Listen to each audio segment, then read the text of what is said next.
Hello दोस्तों, स्वागत है आपका अपने YouTube channel your GS guide में। तो चलिए दोस्तों, आज हम जीके जीएस के मोस्ट इम्पोर्टेंट एमसीक्यू करेंगे। इससे पहले हमने इसके 2 पार्ट यूट्यूब पर अपलोड कर दिए। आज ही हमारा तीसरा पार्ट है, जो हम टॉप 150 151 से 250 तक क्वेश्चन करेंगे और आपको एग्जाम में ये क्वेश्चन सभी देखने को मिलेंगे। दोस्तों, चैनल पर नए हो तो चैनल को सब्सक्राइब करें और वीडियो को लाइक से कमेंट जरूर किया करें, जिससे हम आपके लिए ऐसी कंटेंट तैयार करें और आपको प्रोवाइड करा सके। चलते हैं क्वेश्चन नंबर 151 पर।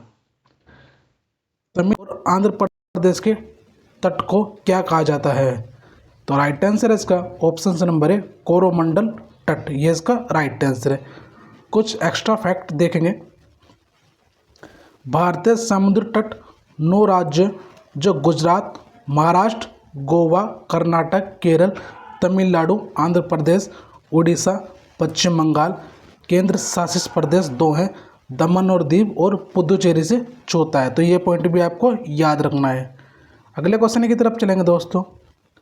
नीली क्रांति का संबंध किस क्षेत्र से था? तो राइट आंसर है इसका ऑप्शन नंबर बी मत्स्य पालन, जिसे हम बोलते हैं मछली पालन। आगे देखेंगे कुछ अन्य क्रांतियाँ जो आपके एग्जाम के लिए काफ़ी ज़्यादा इम्पोर्टेंट है। श्वेत क्रांति का संबंध दूध उत्पादन से है, पीली क्रांति का संबंध इसका तिलहन उत्पादन से है, और नीली क्रांति का संबंध जो क्वेश्चन में आंसर है वो है मछली उत्पादन से है। लाल क्रांति का संबंध मांस उत्पादन और टमाटर उत्पादन से है। भूरी क्रांति का संबंध इसका कोको और चमड़ा उत्पादन से है। आगे देखेंगे दोस्तों। गुलाबी क्रांति का संबंध प्याज और झींगा उत्पादन से है। तो ये पॉइंट भी आप सबको याद रखना है, काफ़ी ज़्यादा इम्पोर्टेंट है। अगले क्वेश्चन की तरफ चलेंगे दोस्तों। भारत में सर्वाधिक मूंगफली का उत्पादन किस राज्य में होता है? तो राइट आंसर है इसका ऑप्शन नंबर सी गुजरात राज्य में। अगले क्वेश्चन की तरफ चलेंगे। निम्नलिखित में से किस ग्रह को पृथ्वी की जुड़वा बहन कहते हैं? तो राइट आंसर है इसका ऑप्शन नंबर बी शुक्र ग्रह को। और आप सभी को पता है ग्रहों की संख्या वर्तमान में 8 है, और वो कौन कौन से हैं? जैसे कि हमारा सूर्य है, सूर्य के सबसे निकट बुध, शुक्र, पृथ्वी, मंगल, बृहस्पति, शनि, अरुण और वरुण। ये सभी आपको याद रखने। और बृहस्पति और शुक्र ग्रह के बीच क्षुद्र ग्रह पाए जाते हैं। ये क्वेश्चन भी कई बार एग्जाम में रिपीट हुआ है, तो ये भी आपको याद रखना है। अगले क्वेश्चन की तरफ चलेंगे। विटामिन ई का रासायनिक नाम क्या है? तो राइट आंसर है इसका option number B tocopherol vitamin E का रासायनिक नाम है। कुछ इंपॉर्टेंट फैक्ट याद करेंगे। रासायनिक नाम, जैसे विटामिन ए का रासायनिक नाम जो है वो रेटिनोल है। पहले हम देखें विटामिन की खोज फंक ने 1911 में की थी। और विटामिन 2 प्रकार के होते हैं, विटामिन बी और सी ये जल में घुलनशील है, और विटामिन के, ई, डी, ए ये वसा में घुलनशील है। तो ये पॉइंट भी आपको याद रखना है। और बाकी देखेंगे विटामिन B1 थाइमिन, इससे जो रोग होता है बेरी होता है। Vitamin B2 riboflavin, vitamin B3 niacin, vitamin B5 pantothenic acid, और विटामिन B6 देखेंगे पायरोडोक्सिन, विटामिन B7 बायोटीन। आगे देखेंगे दोस्तों विटामिन B9 फोलिक एसिड, इसका रासायनिक नाम है। Vitamin B12 cyanocobalamin, vitamin C ascorbic acid, vitamin D calciferol, vitamin E tocopherol, जो आपके क्वेश्चन में पूछा गया है। विटामिन की फाइलोक्विनोन, ये सभी आपको याद रखने, वेरी वेरी इंपॉर्टेंट है। अगले क्वेश्चन की तरफ चलेंगे दोस्तों। दलदली भूमि में मुख्यतः कौन सी गैस निकलती है? तो राइट आंसर इसका ऑप्शन नंबर है मीथेन। फॉर्मूले की बात करेंगे CH4, ये सभी आपको पता होगा। अगले क्वेश्चन की तरफ चलेंगे दोस्तों। रिपीटेड क्वेश्चन है, दलदली भूमि में मुख्यतः कौन सी गैस निकलती है? तो राइट आंसर है मीथेन, और आपको फॉर्मूला भी मैंने बताया CH4। अगले क्वेश्चन की तरफ चलेंगे। भारत में हरित क्रांति का जन्मदाता किसे कहा जाता है? तो राइट आंसर है इसका option number D doctor Norman Borlaug को। भारत में जो है हरित क्रांति वो कब शुरू हुई थी? तीसरी पंचवर्षीय योजना में 1967 66-67 में। तो आपको ये पॉइंट आपको याद रखना है। और नॉर्मन बोरलॉग को 1970 में नोबेल शांति पुरस्कार दिया गया था, तो ये भी आपको याद रखना है। कुछ अगले क्वेश्चन की तरफ चलेंगे दोस्तों। 1984 में हुई भोपाल गैस त्रासदी किस गैस के रिसाव के कारण हुई थी? राइट आंसर है मिथाइल आइसोसाइनाइड, ये इसका राइट आंसर है। अगले क्वेश्चन की तरफ चलेंगे दोस्तों। मुस्लिम लीग की स्थापना किस वर्ष की गई? तो मुस्लिम लीग की जो स्थापना हुई थी 1906 में ढाका बांग्लादेश में की गई थी, ये भी आपको याद रखना है। 1905 में आपको पता है बंगाल विभाजन हुआ था। 1923 में स्वराज पार्टी की स्थापना की गई थी चित्तरंजन दास और मोतीलाल नेहरू। वर्ष 1929 में कांग्रेस के लाहौर अधिवेशन हुआ था जिसमें पूर्ण स्वराज की मांग की गई थी। ये सभी पॉइंट आपको याद रखने हैं। आगे क्वेश्चन की तरफ चलेंगे। भारत का प्रथम वायसराय कौन था? तो राइट आंसर है इसका ऑप्शन नंबर है लॉर्ड कैनिंग, ये इसका करेक्ट आंसर है। अब देखेंगे भारत के जितने भी वायसराय रहे हैं उनके कार्य में जो भी काम हुए हैं। पहले देखेंगे वॉरेन हेस्टिंग 1773 से 1785 तक ये रहे थे।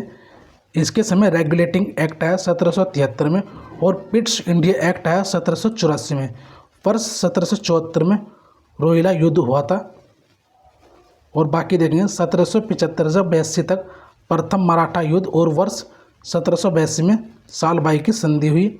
1780 से 84 में दूसरा मैसूर युद्ध हुआ था, कई बार एग्जाम में आया है, तो ये आपको याद रखना है। आगे देखेंगे लॉर्ड कॉर्नवालिस 1786 से 1793, तीसरा मैसूर युद्ध 1790 से 92 तक हुआ और श्री रंगपट्टनम की संधि हुई थी 1792 में। कॉर्नवालिस कोड 1793 में आया। बंगाल का स्थायी बंदोबस्त 1793 में। तो ये पॉइंट भी आपको याद रखने हैं। आगे देखेंगे लॉर्ड वेलेस्ली 1798 से 1805, इनके समय सैक संधि प्रणाली का परिचय 1798 में हुआ। चौथा मैसूर युद्ध हुआ 1799। मोर एंड मोस्ट इंपॉर्टेंट है, कई बार एग्जाम में रिपीट हुआ है। दूसरा मराठा युद्ध 1803 में 1805। आगे देखेंगे लॉर्ड मिंटो 1807 से 1813, रणजीत सिंह के साथ अमृतसर की संधि 1809 में हुई थी। तो एक क्वेश्चन आएगा रणजीत सिंह के साथ अमृतसर की संधि 1809 में किस वायसराय के समय हुई थी? तो याद रखना लॉर्ड मिंटो फर्स्ट। आगे क्वेश्चन की तरफ चलेंगे। हेस्टिंग की देखेंगे 1813 से 1823। एंग्लो नेपाल युद्ध हुआ 1814 से 1816। सुंगोलो की संधि हुई 1816 में। तीसरा मराठा युद्ध हुआ 1817 से 1819। रैयतवाड़ी प्रणाली की स्थापना हुई 1820 में। आगे देखेंगे एमस्टर्ड 1823 से 1828। पहला बर्मा युद्ध हुआ 1824 से 1826 तक ये युद्ध हुआ था। आगे देखेंगे लॉर्ड विलियम बेंटिंग 1828 से 1835 तक इनका टाइम पीरियड था। सती प्रथा का उन्मूलन राजा राम मोहन राय के प्रयासों से हुआ था। 1833 का चार्टर एक्ट आया। आगे देखेंगे दोस्तों लॉर्ड ऑकलैंड 1836 से 1842। पहला अफगान युद्ध हुआ था 1838 से 42 के बीच में। आगे देखेंगे लॉर्ड हेडिंग फर्स्ट 1844 से 1848, कार्यकाल याद रखना है। पहला सिख आंगल युद्ध हुआ था 1845 से 46 के बीच में। लाहौर की संधि हुई थी 1846 में। कन्या भ्रूण हत्या का उन्मूलन जैसे सामाजिक सुधार हुआ। आगे देखेंगे दोस्तों Dalhousie, very very important, star बना लीजिए। 1848 से 1856 पहली बार इनका कार्यकाल याद रखना है। दूसरा आंग्ल सिख युद्ध 1848 से 1849 तक। निचले ब्रह्मा का अधिकरण 1852 में। व्यापकता के सिद्धांत डक्टाइन ऑफ लेप्सी का परिचय दिया। वुड डिस्पैच 1854 में आया था। और बाकी देखेंगे वर्ष 1853 में बॉम्बे से थाने के बीच पहली रेलगाड़ी बिछाई गई थी जो 34 किलोमीटर चलाई गई थी। लोक निर्माण विभाग PWD पब्लिक वर्क डिपार्टमेंट की स्थापना की गई थी। आगे देखेंगे कैनिंग के समय 1856 से 1862। वर्ष 1857 का विद्रोह इम्पोर्टेंट। 1857 में कोलकाता, मद्रास, बॉम्बे में 3 विश्वविद्यालयों की स्थापना की गई। आगे देखेंगे ईस्ट इंडिया कंपनी का उन्मूलन और भारत सरकार अधिनियम 1858 द्वारा ब्रिटिश क्राउन का प्रत्यक्ष नियंत्रण 1861 का भारतीय परिषद अधिनियम आया। और बाकी देखेंगे दोस्तों आगे लॉर्ड जॉन लॉरेंस 1864 से 1869, भूटान युद्ध 1865 में, कोलकाता बॉम्बे मद्रास उच्च न्यायालय की स्थापना 1865 में की गई थी। आगे देखेंगे लॉर्ड लिटिल 1876 से 1880, वर्नाकुलर प्रेस एक्ट 1878 में आया, शस्त्र अधिनियम 1878 में, दूसरा अफगान युद्ध 1878 से 1880 तक आया। आगे देखेंगे लॉर्ड रिपन 1880 से 84 तक, वर्नाकुलर प्रेस एक्ट का समाप्त कर दिया था 1882 में, पहला कारखाना अधिनियम 1881 में, स्थानीय स्वशासन पर सरकार का संकल्प 1882 में। आगे देखेंगे इल्बर्ट बिल विवाद 1883 से 84 तक, शिक्षा पर हंटर आयोग 1882 में। डफरिन के बारे में देखेंगे डफरिन 1884 से 88 तक टाइम पीरियड था। तीसरा बर्मा युद्ध हुआ 1885 से 86। भारतीय राष्ट्रीय कांग्रेस की स्थापना 28 दिसंबर 1885 को हुई थी बम्बई के गुरुकुलदास विश्वविद्यालय में, जिसमें 72 प्रतिनिधि थे, उन्होंने भाग लिया था। आगे देखेंगे लैंसडाउन 1888 से 1894, कारखाना अधिनियम 1891 में आया, भारतीय परिषद अधिनियम 1892 में आया, डोरंट आयोग की स्थापना 1893 में की गई थी। ये सभी इम्पोर्टेंट है। आगे देखेंगे करजन के समय की घटना 1899 से 1905, पुलिस आयोग की नियुक्ति 1902 में, विश्वविद्यालय आयोग की नियुक्ति 1902 में, भारतीय विश्वविद्यालय अधिनियम 1904, बंगाल का विभाजन हुआ था 1905 में। आगे देखेंगे मिंटो सेकंड 1905 से 1910, स्वदेशी आंदोलन 1905 से 1911, सूरत अधिवेशन में कांग्रेस का विभाजन 1907 में, मुस्लिम लीग की स्थापना 1906 में, मार्ले मिंटो सुधार आया था 1909 में। आगे देखेंगे दोस्तों होर्डिंग सेकंड 1910 से 1916, बंगाल विभाजन रद्द करना 1911 में, कलकत्ता से दिल्ली राजधानी स्थानांतरित 1911 में, हिंदू महासभा की स्थापना 1915 में। कई बार एग्जाम में ये भी रिपीट हुआ है तो आपको ये भी याद रखना है। जेम्स फोर्ड 1916 से 1921, लखनऊ संधि हुई थी 1916 में, चंपारण सत्याग्रह 1917, मॉन्टेग्यू की अगस्त घोषणा 1917, भारत सरकार अधिनियम 1919, रोलेक्ट एक्ट 1919 में आया था। जलियांवाला बाग हत्याकांड 1919 में, असहयोग और खिलाफत आंदोलन की शुरुआत भी इन्हीं के समय हुई थी। आगे देखेंगे रीडिंग 1921 से 1926, चोरी चोरा की घटना 1922 में, असहयोग आंदोलन को वापस लेना 1922 में, स्वराज पार्टी की स्थापना ये 1923 है, और काकोरी ट्रेन डकैती नहीं काकोरी ट्रेन एक्शन बोलेंगे हम इसे, जो अभी योगी सरकार ने इसका नाम बदल दिया है, तो ये 9 अगस्त 1925 को। आगे देखेंगे इरविन के कार्य की समय घटना 1926 से 1931, साइमन कमीशन का भारत आगमन 1927 में, हरकोट बटलर भारतीय राज्य आयोग 1927, नेहरू रिपोर्ट 1928, दीपावली घोषणा 1929, कांग्रेस का लाहौर अधिवेशन जिसमें पूर्ण स्वराज्य की संकल्प किया था 1929 में, दांडी मार्च और सविनय अवज्ञा आंदोलन 6 अप्रैल 1930 को। आगे देखेंगे दोस्तों पहला गोलमेज सम्मेलन 1930 में, गांधी इरविन पैक्ट 1931 में, विलिंगटन के समय की काल घटना देखेंगे 1931 से 36, सांप्रदायिक अधिनिर्णय 1932 में, दूसरा और तीसरा गोलमेज सम्मेलन 1932 में, पूना पैक्ट 1932 में, भारत सरकार अधिनियम 1935 में, लॉर्ड लिनलिथगो 1936 से 44, द्वितीय विश्व युद्ध 1939 में होता, फॉरवर्ड ब्लॉक का गठन सुभाष चंद्र बोस द्वारा 1939 में, मुस्लिम लीग का लाहौर अधिवेशन, मुसलमानों के लिए एक अलग राज्य की घोषणा 1940 में की गई थी। आगे देखेंगे अगस्त प्रस्ताव 1940 में, भारतीय राष्ट्रीय सेना का गठन 1941 में, क्रिप्स मिशन 1942, भारत छोड़ो आंदोलन 1942 में। और बाकी देखें वेवल के समय की घटना 1944 से 1947, सी राजगोपालचारी का CR फॉर्मूला 1944, वेवल योजना और शिमला सम्मेलन 1942, कैबिनेट मिशन 1946, प्रत्यक्ष कार्रवाई दिवस 1946 और आगे देखेंगे क्लीमेंट एटली द्वारा भारत में ब्रिटिश शासन की समाप्ति की घोषणा 1947 में की गई थी। आगे देखेंगे माउंटबेटन, इनके समय की काल घटनाएं 47 से 48, जून 3rd प्लान 1947 में आया, रेडक्लिफ आयोग जो भारत और पाकिस्तान के बीच में स्थित है, भारत को स्वतंत्रता 15 अगस्त 1947 को मिल गई थी। और बाकी देखेंगे चक्रवर्ती राजगोपालाचारी 1948 से 50 भारत के अंतिम गवर्नर जनरल और प्रथम भारतीय गवर्नर जनरल थे। वर्ष 1950 में स्थायी रूप से यह पद गवर्नर जनरल समाप्त कर दिया गया था। तो ये सभी आपको मैंने कंप्लीट करा दिए हैं। अगले क्वेश्चन की तरफ चलेंगे दोस्तों। मुगल सम्राट अकबर के 9 रत्नों में से एक टोडरमल का संबंध किस क्षेत्र से था?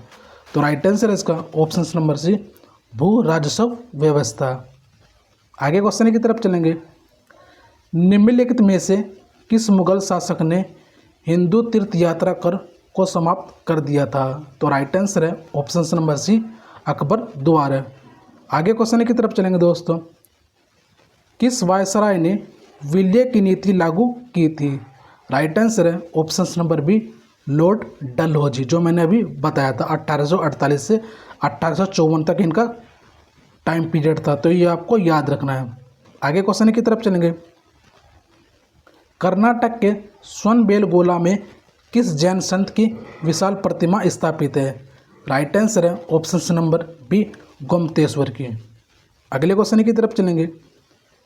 भारत में पंचायत का सदस्य बनने के लिए न्यूनतम आयु सीमा कितनी होनी चाहिए? तो राइट आंसर है ऑप्शन नंबर सी, 21 वर्ष। लोकसभा के सदस्य की बात करेंगे हम तो वो होती है 25 वर्ष, और राज्यसभा की बात करेंगे तो वो होती है 30 वर्ष। ये पॉइंट भी आपको याद रखना है। अगले क्वेश्चन की तरफ चलेंगे। जून से सितंबर के दौरान तैयार होने वाली फसलें क्या कहलाती हैं? तो राइट आंसर है ऑप्शन नंबर बी, खरीफ की फसलें। आगे चलेंगे दोस्तों। स्वतंत्रता के बाद देशी रियासतों के एकीकरण का उत्तरदायित्व किसे दिया गया था? तो राइट आंसर है इसका option number D, Sardar Vallabh भाई पटेल। 565 रियासतों में से 562 रियासतें इन्होंने भारत में विलय कर दी थी। तो यह पॉइंट आपको याद रखना है। अगले क्वेश्चन की तरफ चलेंगे। सन 1815 ईस्वी में कलकत्ता में आत्मीय सभा की स्थापना किसने की थी? तो राइट आंसर है इसका ऑप्शन नंबर ए, राजा राम मोहन रॉय ने। यह आपको याद रखना है। अगले क्वेश्चन की तरफ चलेंगे। नीरज चोपड़ा का संबंध किस खेल से है? तो राइट आंसर है इसका option number B, javelin throw से। अगले क्वेश्चन की तरफ चलेंगे। किस मुगल शासक ने सिख गुरु तेग बहादुर की हत्या करवा दी थी? तो राइट आंसर है इसका ऑप्शन नंबर सी, औरंगजेब ने। अगले क्वेश्चन की तरफ चलेंगे दोस्तों। हुमायूं नामा पुस्तक की रचना किसने की थी? तो राइट आंसर है इसका ऑप्शन नंबर बी, गुलबेदन बेगम द्वारा। अगले क्वेश्चन की तरफ चलेंगे। किस गुप्त शासक ने नालंदा विश्वविद्यालय की स्थापना की थी? तो राइट आंसर इसका ऑप्शन नंबर सी, कुमार गुप्त ने। और ये जो नालंदा विश्वविद्यालय ये बिहार में स्थित है। शेख बख्तियार खिलजी द्वारा ये ध्वस्त करवा दिया गया था। किस वर्ष? 1298 ईस्वी में। ये पॉइंट भी आपको याद रखना है। अगले क्वेश्चन की तरफ चलेंगे। भगवान विष्णु को समर्पित पुरी का जगन्नाथ मंदिर किस भारतीय राज्य में स्थित है? तो राइट आंसर है इसका ऑप्शन नंबर ए, ओडिशा में। अगले क्वेश्चन की तरफ चलेंगे। शून्य की खोज का श्रेय किसे दिया जाता है जिन्होंने शून्य की खोज की और पूरी गणितीय संरचना को ही बदल दिया? तो राइट आंसर है ऑप्शन नंबर सी, आर्यभट्ट को दिया जाता है। अगले क्वेश्चन की तरफ चलेंगे। तराइन का प्रथम युद्ध किन के बीच हुआ था? तो राइट आंसर इसका option number A, Prithviraj Chauhan और मोहम्मद गौरी के बीच तराइन का प्रथम युद्ध हुआ था 1191 में। 1192 में तराइन का दूसरा युद्ध हुआ था और 1194 में चंदावर का युद्ध हुआ था। ये तीनों युद्ध आपको याद रखने हैं इनके डेट के साथ। अजंता की गुफाओं में अंकित चित्रकारी किस धर्म से संबंधित है? राइट आंसर है ऑप्शन नंबर डी, बुद्ध धर्म से। अगले क्वेश्चन की तरफ चलेंगे दोस्तों। निम्नलिखित में से किसने गुप्त वंश की स्थापना की थी? तो राइट आंसर है इसका ऑप्शन नंबर ए, श्री गुप्त ने गुप्त वंश की स्थापना की थी। अगले क्वेश्चन की तरफ चलेंगे। भारत में डाक सूचना सूचकांक प्रणाली पिन कोड प्रणाली का शुभारंभ किस वर्ष हुआ था? तो राइट आंसर इसका ऑप्शन नंबर सी, 1972 में। अगले क्वेश्चन की तरफ चलेंगे। भारत में रेल मार्ग की कुल लंबाई कितनी है? तो राइट आंसर इसका ऑप्शन नंबर बी, 63,974 किलोमीटर है। आगे क्वेश्चन की तरफ चलेंगे। भारत में प्रथम विद्युत रेल किस वर्ष चली थी? तो राइट आंसर है इसका ऑप्शन नंबर डी, 1925 में। याद रखना प्रथम विद्युत, और वैसे भारत में प्रथम ट्रेन चली थी 1853 में, मुंबई से थाने 34 किलोमीटर, डलहौजी के काल में। अगले क्वेश्चन की तरफ चलेंगे। पृथ्वी तल के कितने प्रतिशत भाग पर महाद्वीपों का विस्तार पाया जाता है? तो राइट आंसर इसका ऑप्शन नंबर बी, 29.2%। ये आपको याद रखना है। अगले क्वेश्चन की तरफ चलेंगे। निम्नलिखित में से कौन सा अभ्यारण्य जंगली हाथियों के लिए प्रसिद्ध है? तो राइट आंसर इसका ऑप्शन नंबर ए, पेरियार वन्यजीव अभ्यारण्य। ये कहाँ पर स्थित है? तो ये केरल राज्य में स्थित है। ये भी आपको याद रखना है। नागर जो मानस अभ्यारण्य है ये असम राज्य में है, और जो नागरहोल है ये कर्नाटक राज्य में स्थित है। आगे क्वेश्चन की तरफ चलेंगे। सिंधु घाटी सभ्यता का एक विशाल स्नानघर किस स्थान पर मिला है? तो राइट आंसर इसका ऑप्शन नंबर बी, मोहनजोदड़ो में। अगले क्वेश्चन की तरफ चलेंगे। निम्नलिखित में से कौन कोयले की सर्वोत्तम किस्म है? तो राइट आंसर इसका ऑप्शन नंबर ए, एंथ्रेसाइट। इसमें कोयला जो है 90 से 95% के बीच में पाया जाता है। अगले क्वेश्चन की तरफ चलेंगे। भारतीय इतिहास में बाजार मूल्य नियंत्रण पद्धति की शुरुआत किसके द्वारा की गई थी? तो राइट आंसर इसका option number B, Alauddin Khilji. बात करेंगे खिलजी वंश। खिलजी वंश जो रहा था 1290 से 1320, और इसकी स्थापना जो करी थी जलालुद्दीन खिलजी ने की थी। और जलालुद्दीन खिलजी की हत्या करने के बाद अलाउद्दीन खिलजी गद्दी पर बैठ गया था। तो ये आपको याद रखना है। अगले क्वेश्चन की तरफ चलेंगे। निम्नलिखित में से किस खेल में फ्री थ्रो शब्द का प्रयोग किया जाता है? तो राइट आंसर इसका ऑप्शन नंबर सी, बास्केटबॉल में। देखेंगे क्रिकेट में खिलाड़ियों की संख्या 11 होती है, हॉकी में भी 11 होती है, और बात करेंगे फुटबॉल में भी खिलाड़ियों की संख्या 11 होती है, और बास्केटबॉल में खिलाड़ियों की जो संख्या होती है वो 5 होती है। ये भी आपको याद रखनी है। आगे क्वेश्चन की तरफ चलेंगे। किस भारतीय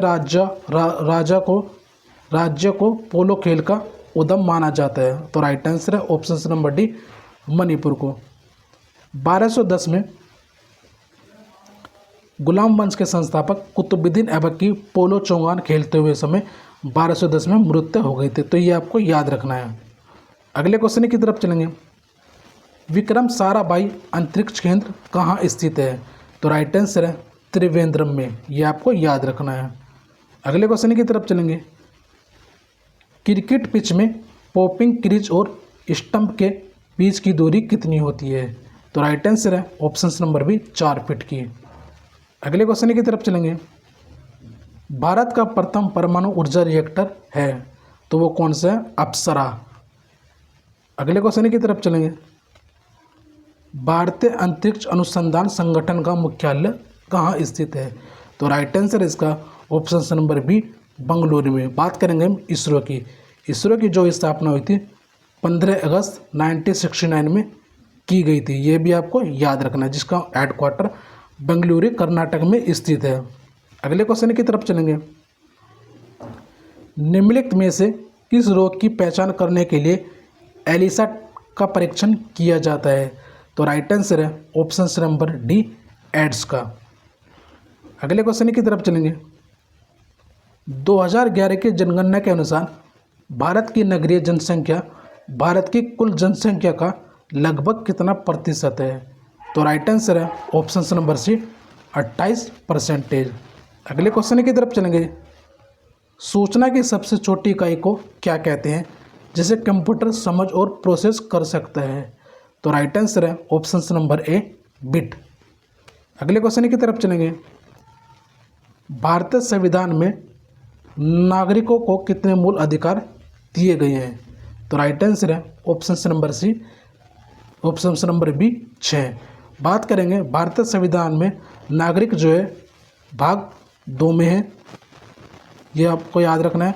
और आर्टिकल की बात करेंगे तो वो आर्टिकल 5 से 11 में इनका वर्णन बताया गया है, तो ये पॉइंट आपको याद रखने हैं। अगले क्वेश्चन की तरफ चलेंगे। भारत में दक्षिण पश्चिमी मानसून से सबसे ज़्यादा वर्षा होती है, यह मानसून सबसे पहले किस राज्य में प्रवेश करती है?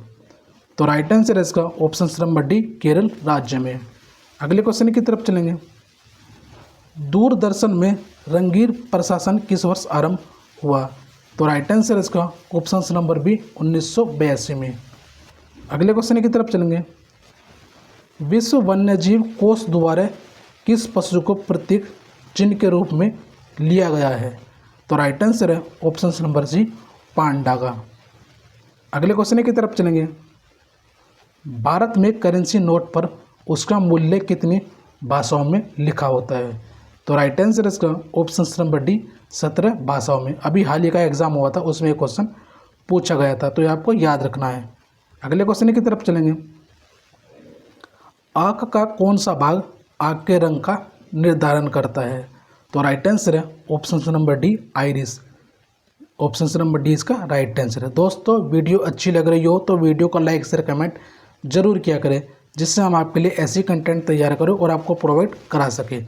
चलते हैं अगले क्वेश्चन की तरफ। ऊंचाई बढ़ने से वायुमंडलीय दाब पर क्या प्रभाव पड़ता है? तो राइट आंसर है ऑप्शन नंबर बी, उसका जो प्रभाव पड़ता है वो कम होता है। अगले क्वेश्चन की तरफ चलेंगे। आँख में प्रवेश करने वाली प्रकाश की मात्रा को कौन नियंत्रित करता है? तो राइट आंसर है इसका ऑप्शन नंबर ए पुपिल। अगले क्वेश्चन की तरफ चलेंगे। कौन से यंत्र ध्वनि ऊर्जा को विद्युत ऊर्जा में बदलती है? तो राइट आंसर है इसका ऑप्शन नंबर ए माइक्रोफोन। अगले क्वेश्चन की तरफ चलेंगे दोस्तों। कौन सा यंत्र रासायनिक ऊर्जा को विद्युत ऊर्जा में बदलती है? तो राइट आंसर है इसका option number A solar cell. अगले क्वेश्चन की तरफ चलेंगे। गिरगिट रंग क्यों बदलता है? तो राइट आंसर है इसका ऑप्शन नंबर सी, गर्मी सहन के लिए गिरगिट अपना रंग बदलता है। अगले क्वेश्चन की तरफ चलेंगे। गैसों के प्रसरण के 3 उदाहरण दे। तो राइट आंसर है इसका ऑप्शन नंबर डी, ये सभी उपयुक्त हैं। खाने की सुगंध, अगरबत्ती की खुशबू, इत्र की महक। अगले क्वेश्चन की तरफ चलेंगे। विद्युत मोटर, टेलीफोन, टेलीग्राफ और विद्युत घंटी धारा के किस प्रभाव पर कार्य करते हैं? राइट आंसर है इसका ऑप्शन नंबर सी, धारा चुंबकीय प्रभाव। अगले क्वेश्चन की तरफ चलेंगे। तेल की बूंद पानी पर क्यों फैल जाती है? तो राइट आंसर है इसका ऑप्शन नंबर बी, जल का पृष्ठ तनाव अधिक होता है, इसलिए तेल की बूंद पानी पर फैल जाती है। अगले क्वेश्चन की तरफ चलेंगे।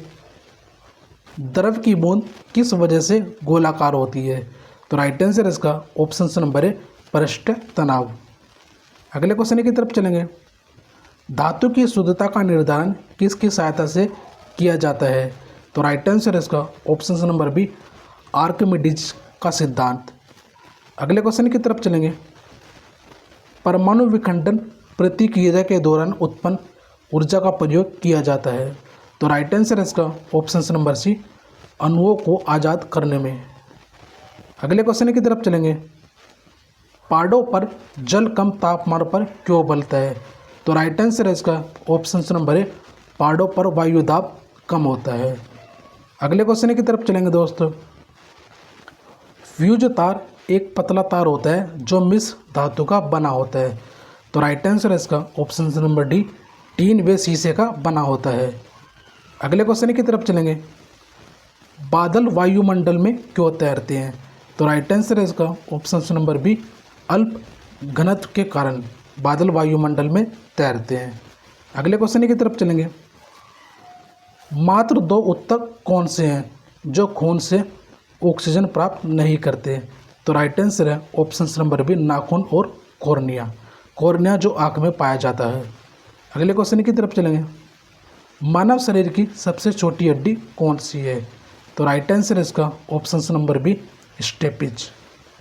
अगले क्वेश्चन की तरफ चलेंगे, रेफ्रिजरेटर किस सिद्धांत पर कार्य करती है?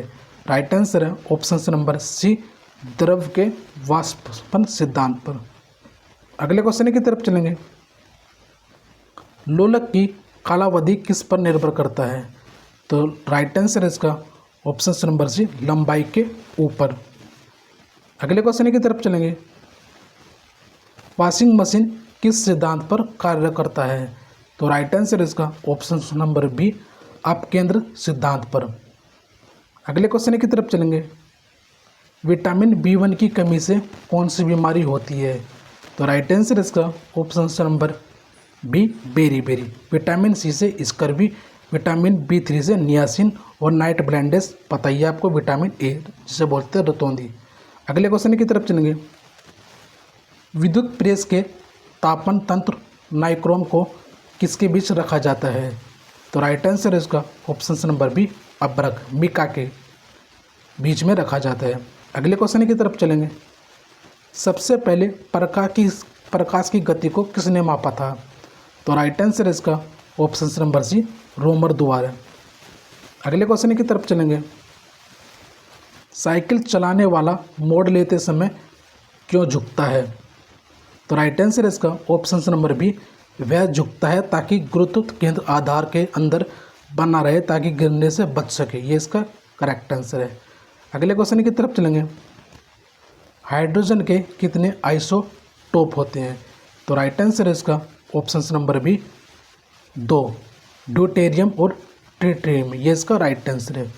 अगले क्वेश्चन की तरफ चलेंगे, भारत का कोहिनूर कहा जाता है, मतलब कि भारत का कोहिनूर किस राज्य को कहा जाता है? राइट आंसर है ऑप्शन नंबर सी, आंध्र प्रदेश को। अगले क्वेश्चन की तरफ चलेंगे, नंदा देवी शिखर स्थित है? तो राइट आंसर है ऑप्शन नंबर सी, उत्तराखंड राज्य में स्थित है। अगले क्वेश्चन की तरफ चलेंगे, गुरु शिखर पर्वत चोटी स्थित है? तो ये कहाँ पर स्थित है? राजस्थान में। ऑप्शन नंबर सी इसका राइट आंसर है। अगले क्वेश्चन की तरफ चलेंगे, निम्नलिखित में से किस राज्य में दक्षिण पश्चिमी मानसून से वर्षा नहीं होती? याद रखना, वर्षा नहीं होती। तो राइट आंसर है इसका ऑप्शन नंबर ए, तमिलनाडु से। अगले क्वेश्चन की तरफ चलेंगे, भारत में वर्षा का औसत है? तो राइट आंसर है इसका ऑप्शन नंबर बी, 118 सेंटीमीटर। अगले क्वेश्चन की तरफ चलेंगे, अमृतसर की अपेक्षा निम्न अक्षांश पर स्थित होने के बावजूद शिमला अधिक ठंडा है क्योंकि? तो राइट आंसर इसका यह उच्च तुंगता पर है। इसका करेक्ट आंसर है ऑप्शन नंबर ए। आगे क्वेश्चन की तरफ चलेंगे, इंदिरा गांधी नहर निकलती है? तो राइट आंसर इसका ऑप्शन नंबर सी, हरी के बांध से, राजस्थान से। अगले क्वेश्चन की तरफ चलेंगे, कृष्णा नदी का उद्गम स्थल किसके समीप है? तो राइट आंसर इसका ऑप्शन नंबर बी, महाबलेश्वर। तो ये कहाँ पर है? आंध्र प्रदेश में। अगले क्वेश्चन की तरफ चलेंगे, तवा किसकी सहायक नदी है? तो राइट आंसर इसका ऑप्शन नंबर सी, नर्मदा नदी की। अगले क्वेश्चन की तरफ चलेंगे, गंगा एवं ब्रह्मपुत्र की संयुक्त जलधारा किस नाम से जानी जाती है? तो राइट आंसर है ऑप्शन नंबर डी, मेघना के नाम से। अगले क्वेश्चन की तरफ चलेंगे, भारत की लवण नदी के नाम से जानी जाती है? तो राइट आंसर इसका ऑप्शन नंबर डी, लूनी नदी, जो कच्छ के रण में विलुप्त हो जाती है। अगले क्वेश्चन की तरफ चलेंगे, गंगा नदी को बांग्लादेश में किस नाम से जाना जाता है? तो राइट आंसर इसका ऑप्शन नंबर ए, पद्मा के नाम से जाना जाता है।